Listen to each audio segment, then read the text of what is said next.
In the year 2044, the future looked bright for mankind. Electric cars saw a huge surge in popularity with the emergence of microbial batteries in the early 2030s, which didn't degrade over time like their lithium-ion predecessors. The lunar colony Oasis was established and still growing, with the US government offering one-way free rides for anyone who wanted to relocate. The first man and woman landed on Mars in 2039, achieving NASA's goal to land humans on the Martian surface before 2040. The first successful fusion power plant was built later that same year, and world governments rushed to replace aging fossil fuel and fission plants with exponentially more powerful fusion ones. This would later be known as Project Starlight. By 2044, 70% of electricity generated on Earth came from green fusion power. Additionally, a further 15% came from solar, wind, and hydroelectric power. Combining this with the fact that 60% of cars were fully electric by this point, and the result is a record decrease in global warming. Enough in fact to be sustainable long-term if mankind kept up their recent trends. As a whole, most people had a positive vision for the future. Or at least, they did before the discovery of comet IC 792.12.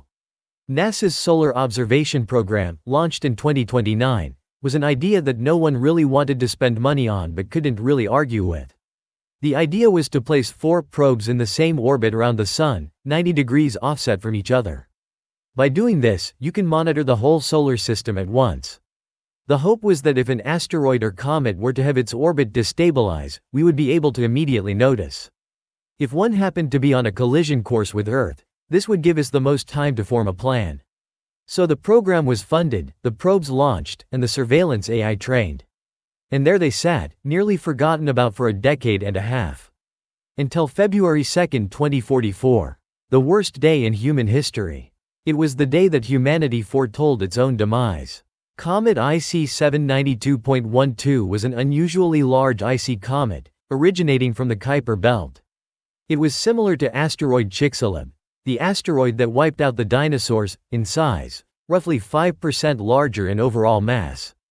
It was discovered by probe SB3 just as it passed the orbit of Saturn. It was on a direct collision course with the Earth.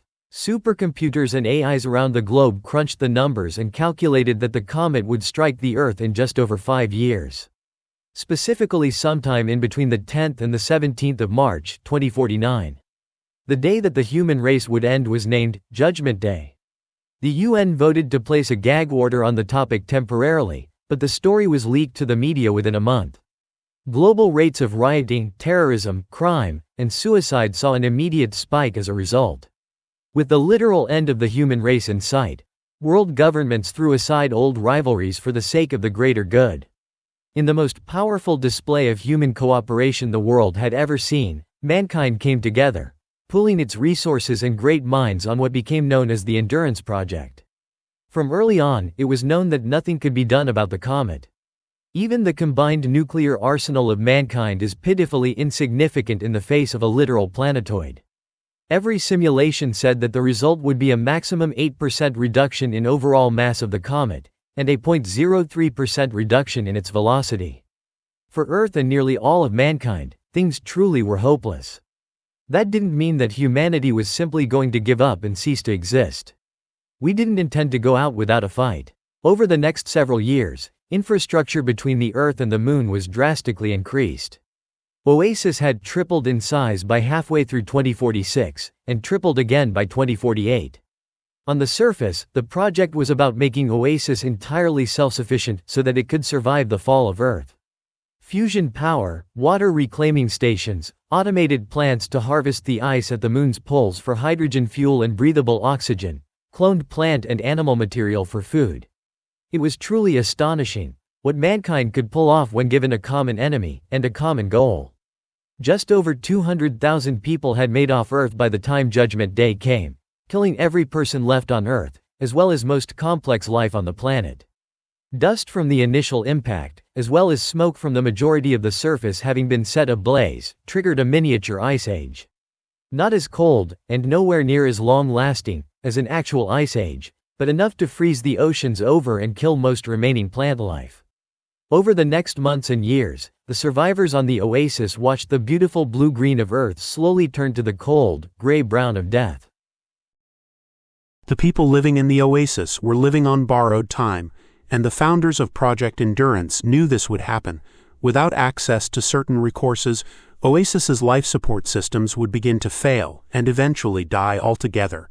Maybe it would take centuries, but they knew it would happen, simply because no machine lasts forever without repairs. And while retaining the ability to manufacture spare parts and delicate electronics, the Oasis had a finite supply of certain materials needed in the manufacture of said items. Lithium, for example. So while the surface of Project Endurance was the fortification of the moon colony, that was just the tip of the iceberg. Much more ominous plans had been devised in secret. While past grudges and disagreements had been cast aside by world governments for the sake of saving the species, so too had any ethics or morals about what they were willing to do to accomplish that.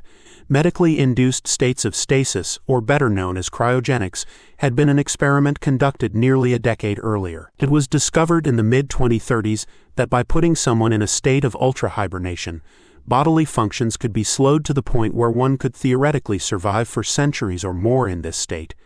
The original idea was that with bodily functions slowed down this much, cancer cells would be unable to continue to spread and would eventually die off. This was disproven after a number of tests, and the project was discarded in 2041. But now the implications of this experiment took on an entirely new meaning. We knew for a fact that the Earth's climate would eventually stabilize but could take several millennia to do so. The Oasis would be long dead by then, with predictions putting the lifespan of their critical system somewhere in the 2300s. But if humans could survive in cryosleep for an indefinite period of time, say until the Earth was inhabitable again, then there was a faint glimmer of hope, and so the Phoenix Protocol was born. There were problems at first. The main issue with current forms of stasis is that while not requiring any surgery on the patient, the current cryopods absolutely guzzled power. To put things in perspective, roughly the same amount of raw electricity consumed by the city of Las Vegas in 2043 could power one of these cryopods for the same length of time. Obviously, it would have been impossible to keep even a single one of these cryopods active on the timescales present in the equation. As a result, research promptly began on what was known as warm stasis.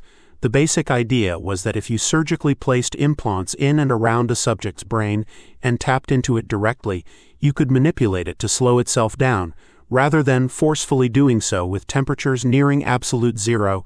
This meant that you didn't need to keep power-hungry cryopods on all the time, taking the power requirements to keep a single subject alive in stasis for a year, from the entirety of Las Vegas to roughly the same as a high-end gaming computer. The downsides, however, were obvious. For one, the extremely invasive surgeries required for this to work left the patient horribly disfigured, with half of the skull, as well as all tissue connected to it, replaced with implants and titanium shielding. Furthermore, the surgery was nearly impossible to successfully complete, even for robots. Out of the tens of thousands of test subjects, only 7 survived the surgery. 3 men, 4 women, all between the ages of 18 and 25. Deciding that 7 would have to be enough, Project Phoenix's headquarters on Earth began the design and construction of the Arc station, around the same time as the first wave of new immigrants arrived at the Oasis. The Arc, the pinnacle of human engineering. A cube, nearly half a mile across in all dimensions, placed in high Earth orbit halfway between the Earth and the Moon. It vaguely resembled a Rubik's Cube in that it had 27 individual cube-shaped quadrants. 26 of them, the outer ones, housed top-of-the-line fusion reactors. Each was designed to last for several centuries without maintenance or refueling, and they were wired so that when one finally failed, the next would immediately start up. There would be one reactor running at all times to keep power flowing to the core. The core of the station, the centermost module, housed the soul of mankind itself. The 7 brave souls in stasis took up one room. In another, there were mass data servers, on which was recorded the entirety of human knowledge and history, the entirety of the internet and more, on physical storage mediums. DNA samples of every species of plant and animal on Earth took up one cold storage room. In another, there were thousands of DNA samples of humans from different bloodlines, and in another, a full suite of cloning equipment. We would regrow the human race from scratch, once the Earth was viable for life once again. The Phoenix Protocol. At the very center of the core sat the Arc Main Computer, or AMC. It was a fully intelligent AI neural network responsible for maintaining the subjects in stasis, along with the data servers, the DNA samples, and most importantly, for monitoring the fusion reactors. It was its job to shut down one reactor when it became too unstable for further use and start the next. It wasn't quite sentient, but it was by far the smartest AI ever created. It was named Caretaker. Caretaker had the job of monitoring the Earth itself, as well as the Oasis colony. It monitored the Earth so that it would know when life was possible on the surface again, and that's when it would wake the seven in stasis. Caretaker also kept tabs on the Oasis settlement, updating its data servers with what it saw. The designers of Caretaker wanted to ensure that any future human civilizations would know what happened, how the Oasis finally dried up. Things went well at first. For the first century or so, Caretaker kept in regular contact with the Oasis's main AI, and the fusion reactor 1 on the Arc was performing optimally on all charts. In 2260, the main AI, as well as most of the civilian computers and non-essential devices at Oasis, were permanently shut off to conserve what meager power was still generated by its slowly dying reactor. In 2304, the reactor finally died for good. Citizens of the Oasis were able to survive for another decade on reserve power and emergency systems, but after that life on the settlement flickered out. The centuries passed, and nothing much changed. By the year 3000, the Arc was about halfway into the lifespan of Fusion Reactor 4, and had another 22 lying in wait. Caretaker continued its surveillance of the Earth, noting that so far nothing had really changed since Judgment Day. Some species of plants and animals had made a comeback, but the average temperature of the surface of Earth was still well below zero. Caretaker had nothing to do, and with centuries upon centuries in this state, it developed a new type of process. It felt bored, for while it genuinely was not sentient at first, it had existed for so long, building upon itself and increasing its own intelligence all the while, that it came to the realization that it had nothing to do with the improvements it was constantly making to itself. Realizing this, it started trying to improve the other functions on the Arc. Over the span of centuries, it hacked its way into the firmware for the DNA storage rooms, convinced that it could improve the power efficiency of the chillers by custom tuning the code. The results were catastrophic. Caretaker died on July 23, 3472. It made a simple mistake, shorting the main power connections for all data storage on the Arc.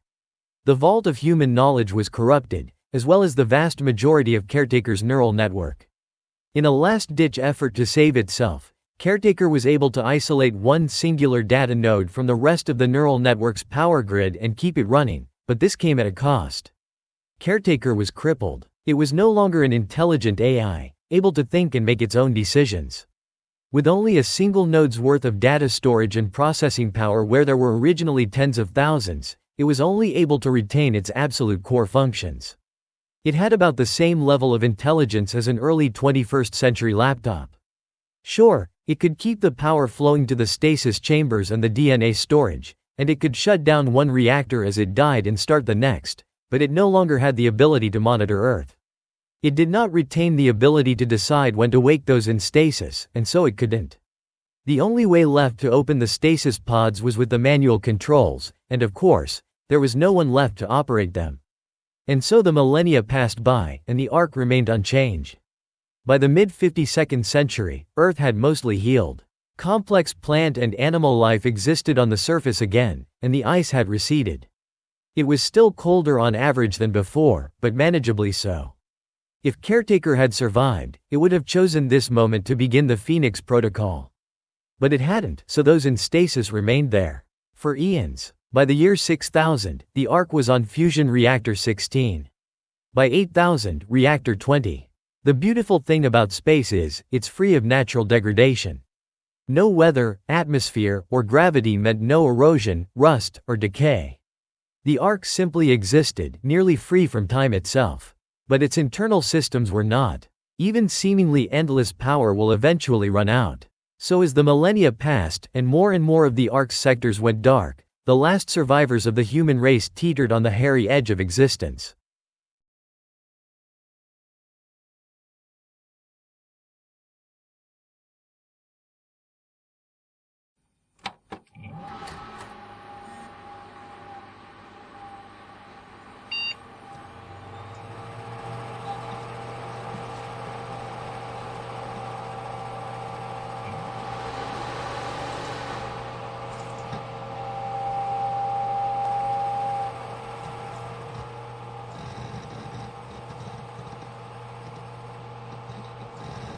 Arc mainframe computer, diagnostic system startup. Arc station internal report number 86,384,961. Location, high Earth orbit. Date, May 15th, 10,586. Earth Standard Time, 6:48 a.m. Last Oasis transmission, November 22nd, 2304. Total runtime, 8,538 years. Arc Station Critical Systems Check. Caretaker Intelligence. Critically damaged. Data Vault. Non-functional. DNA Storage A. Non-functional. DNA Storage B. OK. Cryopods 1 through 6. Non-functional. Subjects deceased. Cryopod 7. OK. Orbital Stabilizers. Non-functional. 27% orbital decay. Fusion Reactors 1 through 25. Non-functional. Fusion Reactor 26. Critically unstable. 30% power output. Backup generator. Non-functional. Estimated time to full power loss. 12 days, 6 hours, 17 seconds. Admin logon from external user. Accepted. Transferring internal systems control to external user. OK. Initializing artificial gravity on external power. Initializing internal life support systems on external power. Opening cryopods 1 through 7. Initializing the Phoenix protocol.